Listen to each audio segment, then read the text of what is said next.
Guess what, guys, a new qualification system was back for Bahrain, and this was my reaction when I first read about it.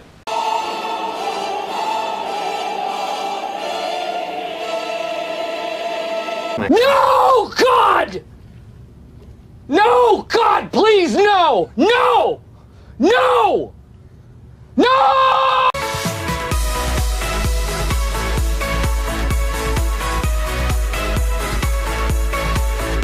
What's up, guys? Welcome to Dominican Senna F1 Reviews. I'm Freddy, and today we'll be talking about the 2016 Bahrain Grand Prix. This new qualification system is crap, and don't take my word for it. Listen to the drivers what they have to say about it. It's time to go to the circus. I think it's good ideas if you want random things to happen, but we are, you know, Formula One should be about racing, so it's a idea. They come up with all sorts of ideas, and you know, when you come up with ideas, most of them will not be good, and one might be good at some stage. So whether or not that's the one, we shall see. Let's just be very, very careful, because we need to get it right this time. And I think the best way is to go back to how it was, because that was always pretty exciting.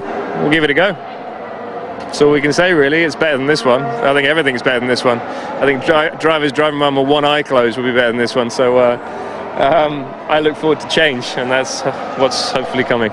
So, the new qualifying system was back for Bahrain, unfortunately. This time was a little bit better because teams had a better idea what to do, get the timing better and all that. Also, it got worse from Q1 to Q3, still the same. Q3 was a little bit more interesting because Vettel and Raikkonen were a little bit closer to Mercedes this time than Australia. But still, at the end, they were only 600ths of a second behind Mercedes. Lewis Hamilton got pole position and at the same time clocking the fastest lap ever in the Bahrain circuit with a 1:29.4, and behind him was Rosberg with a really close time, only 0.077 seconds behind Hamilton. Third place we got Sebastian Vettel, and fourth place we got Kimi Raikkonen, very close to Vettel this time. Behind Raikkonen in qualifying was Daniel Ricciardo in 5th place, Valtteri Bottas in 6th place, Felipe Massa in 7th place, only 2,000 of a second behind Bottas. In 8th place we got Nico Hülkenberg for the Force India, 9th place we got Quentin, and completing the top 10 was Max Verstappen, once again out-qualifying teammate Carlos Sainz. Outside the top 10 qualifying, who impressed the most was Pascal Wehrlein, who out-qualified a lot of people. He qualified in 16th place in his minor team, out-qualifying the two Renaults, the two Saubers, his teammate, and Sergio Perez in the Force India. So really good job by him. Also, another driver who did really well in qualifying was Stoffel Vandoorne, who out-qualified his more experienced teammate Jenson Button. Stoffel Vandoorne actually is replacing Fernando Alonso for this Grand Prix, since Fernando Alonso suffered broken ribs after that incident in Australia. So really impressive for a driver in his debut to out-qualify a world champion Jenson Button, who has like 16 years already in F1. So really impressive by it. After the race, it was a really action-packed race, very much like Australia. Sadly, on the formation lap, Sebastian Vettel suffered an engine problem and he had to stop on track during the formation lap, so he didn't even start the race, which is really sad because he got a really good third position in qualifying, and many things could have happened if he would have started that position. The start of the race was really action-packed as Rosberg outran Hamilton to the first corner. Even though Hamilton qualified on pole, he had a really good start. Felipe Massa and Valtteri Bottas got a brilliant start for both of them. Unfortunately, Hamilton made contact on the first corner as Valtteri Bottas tried to go on the inside, and this was no space to go. That incident with Hamilton and Bottas changed the race substantially in the initial phases, because then after the first corner, Rosberg was on pole, Felipe Massa was on second place, Valtteri Bottas was in third place, Daniel Ricciardo was on fourth, and Kimi Raikkonen, not getting a really good start, got away for 5th place after the first corner. Then behind Raikkonen was Roman Grosjean, who was really finding it out with Kimi in the first lap, but at the end couldn't do it, but still really impressive. Lewis Hamilton fell back to 8th place after that incident with a damaged body panel on the side because of the incident. Because of the incident, Valtteri Bottas had to receive a drive-through penalty, which really just ruined his race. Shortly after the start of the race, Carlos Sainz got hit from behind from Sergio Perez, who punctured his tire and made some damage to his car, so he had to retire. Yeah, going into the third lap, so the team just decided just leave the race, just save the mileage, save the car. Also, someone else who retired was Jenson Button on lap 6, after he suffered some kind of failure and he had to pull off the track, which was really a shame because he was running in 9th place by the first lap, so really good start by him. Someone else who didn't finish was Jolyon Palmer. Shortly after the race he was called in because of hydraulic issues. Another driver who had to retire was Esteban Gutierrez, again. After he suffered some front disc brake problems, he got a really good start. He was running 8th by the first lap, which is really good, but unfortunately he will have to start again in China.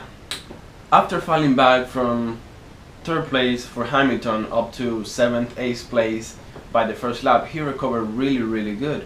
He did a really good job, even though his side body damage was really bad and messed with the floor.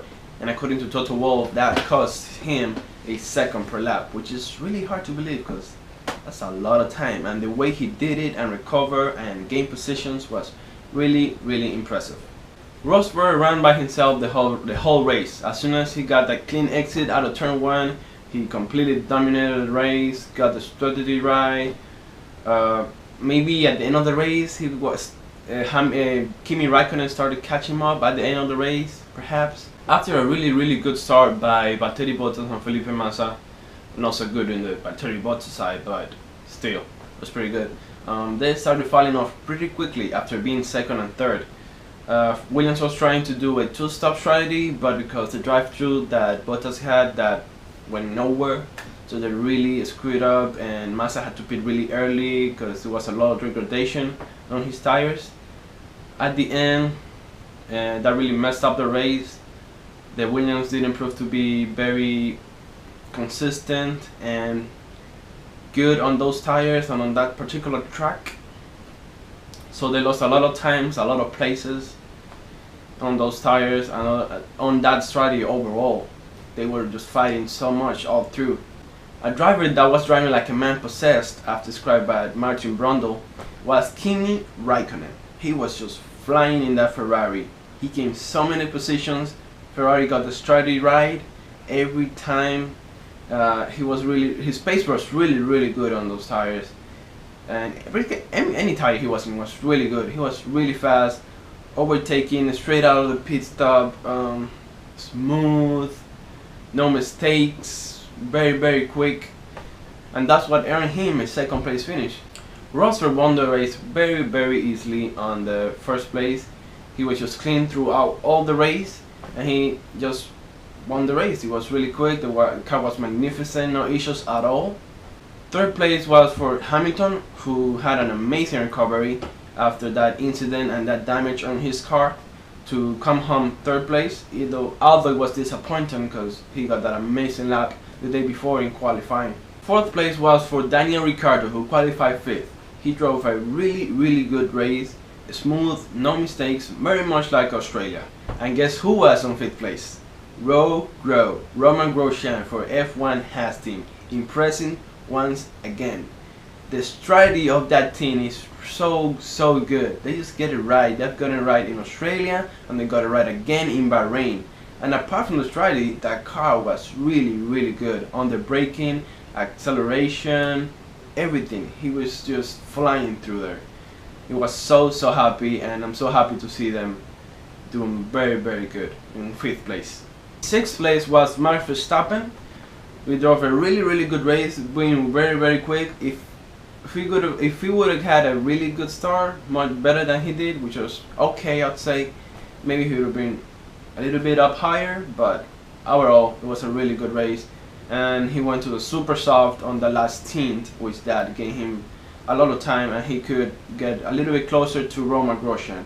Although by then it was just too late to catch up to him. Daniel Kvyat, unlike in Australia, got in the race this time, and after qualifying 15, he drove an impressive race to finish on 7th place. Felipe Massa was behind Daniel Kvyat in 8th place and Valtteri Bottas in 9th place. So the Williams really struggled to get the degradation of the tires right, get the strategy right, because originally they were trying to do a two-stop, but they couldn't because of the drive-through, and the degradation just was too much. So yeah, again, not a really good track for Williams. And like I said, Stoffel by Dorn, finishing 10th place after qualifying in 12th, and at qualifying his teammate Jenson Button. Drove an amazing race to get the first points for McLaren Honda this time around. Considering that he got to the track on Thursday and had never drove the car, was really amazing by him. Really happy for him. He seems to have a lot of talent on his hands. 11th place we got Kevin Magnussen, who started from the pits. He failed the rules that said that after qualifying you must weigh the car and stop at the right time and the right place, and he made a mistake and just went right past it, and that gave him a penalty to start on the pit lane. But he recovered really good. He finished on 11th place, got the strategy right, everything that he could. He drove well, he did the right thing. Just the pace of the car is not there yet, but he says that it's improving and he feels confident. So good race by Kevin Magnussen. Unfortunately, Julian Palmer had that issue with his car, the hydraulic issue. He had to retire.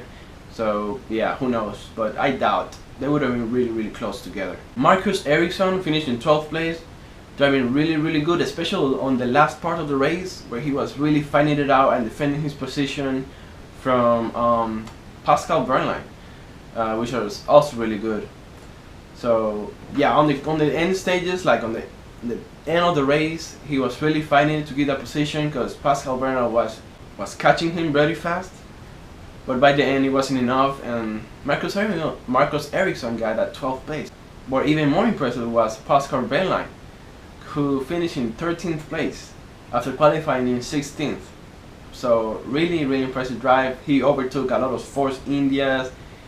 He was right there with the Toro Rossos, with the Renault. He did really good on his strategy and impressed everyone on the paddock, I'm sure. Felipe Nars, not so many highlights for him. He did a good race, not many overtakes. He was kind of like in the middle of things. So Felipe Nars did a very good job by finishing 14th place.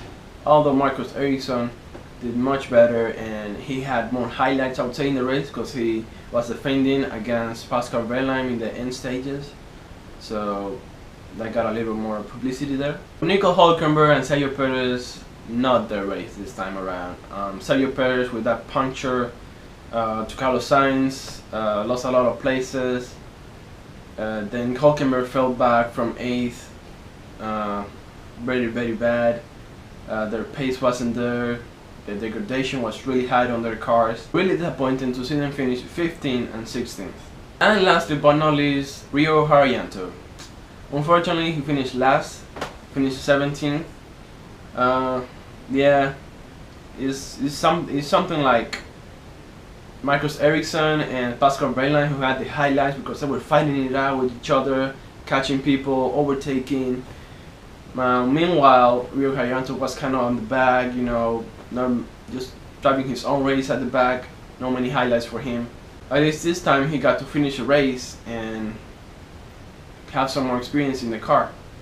Overall, in the Bahrain Grand Prix, Nico Rosberg lapped every car from 7th place until 17th, which shows that Mercedes still got an amazing pace and is still an amazing world champion team, which is really far ahead of top 5. Lewis Hamilton made a really nice and impressive comeback to 3rd place. Like I said, Kimi Raikkonen drove an amazing race, amazing pace, amazing overtakings, smooth, got the strategy right, and the car really had the pace and was catching up Mercedes at the end stages. Also, basically all teams did a 3-stop strategy, which turned out to be the most efficient one and the one that everyone was going to do, except for Williams. But at the end they had to go with the 3-stop because of the degradation and the penalty that the Valtteri Bottas got. Also, unfortunately, McLaren still has some reliability issues with the electronic system, the hybrid system, which caused Jenson Button to finish the race, and who knows, maybe he would also finish in the points because he had a really good start. To name the driver of the day for this one is really hard, as there were so many good ones out there. For example, we got Stoffel Vandoorne scoring the first points for McLaren in his debut race, which is amazing, an amazing debut for him. We also got Daniel Kvyat, who was starting from 15th place to finish 7th. We got Romain Grosjean again, finishing one better in 5th place for Haas F1 team, which is still amazing. He had incredible pace. The team again got the strategy right. Another impressive drive was Kevin Magnussen, starting from the pit lanes, and he finished 11th. We also got Pascal Wehrlein, who drove an amazing race in a manner. We're taking a Toro Rosso, or we're taking Sauvers, Force Indias. Really good. To call the driver of the day for this one is really hard, after all the names that I gave and all the good drive that I mentioned. But in my opinion, I would have to give it to Romain Grosjean, just because it's a completely new team. They've done amazing in Australia. In this one, the strategy is really good, and they just seem to get like better and better in every race, except for the problem that Gutierrez got, which was a brake disc problem that had to retire his race. But overall, I mean, Romain Grosjean has been driving amazing, and I'm pretty sure he's eyeing it out there for that Ferrari drive maybe next year or so. Who knows? So this may be slightly out of topic, but during the Grand Prix weekend, Fernando Alonso made this comment about his retirement to Johnny Herbert, and it was just really epic and really out of nowhere. Take a look. Hey! We're not retired, mate. No, you're not going to retire. You That's don't know a good. true champion. Good to have Probably you. Are. You ended up as a commentator because you don't know true champion, mate. I know. Thank you very much. That's good. Okay. I wasn't world champ. The Chinese Grand Prix is up next, and I expect Mercedes and Ferrari to be much closer this time, just as they were in Bahrain. But this time with Sebastian Vettel starting the race and finishing the race and getting some good results. I also expect McLaren to have no more reliability issues, please. And I also expect Alonso to be back on the car to see what he can do and fight back. I also expect Haas F1 team to finish both cars on the points finally, because they really need that. They have demonstrated they have a good car, good reliability, really fast pace, and amazing strategy. I'm pretty sure they should be on the podium sometime this year. With all the comments surrounding Fernando Alonso this year, last year, his move from Ferrari to McLaren Honda, his age, his motivation, what do you think is going to happen with him? Please let me know in the comments. Please subscribe if you like this video, hit the like button, and thank you for watching Dominican Senna F1 Reviews. I'm Freddy, until the next race.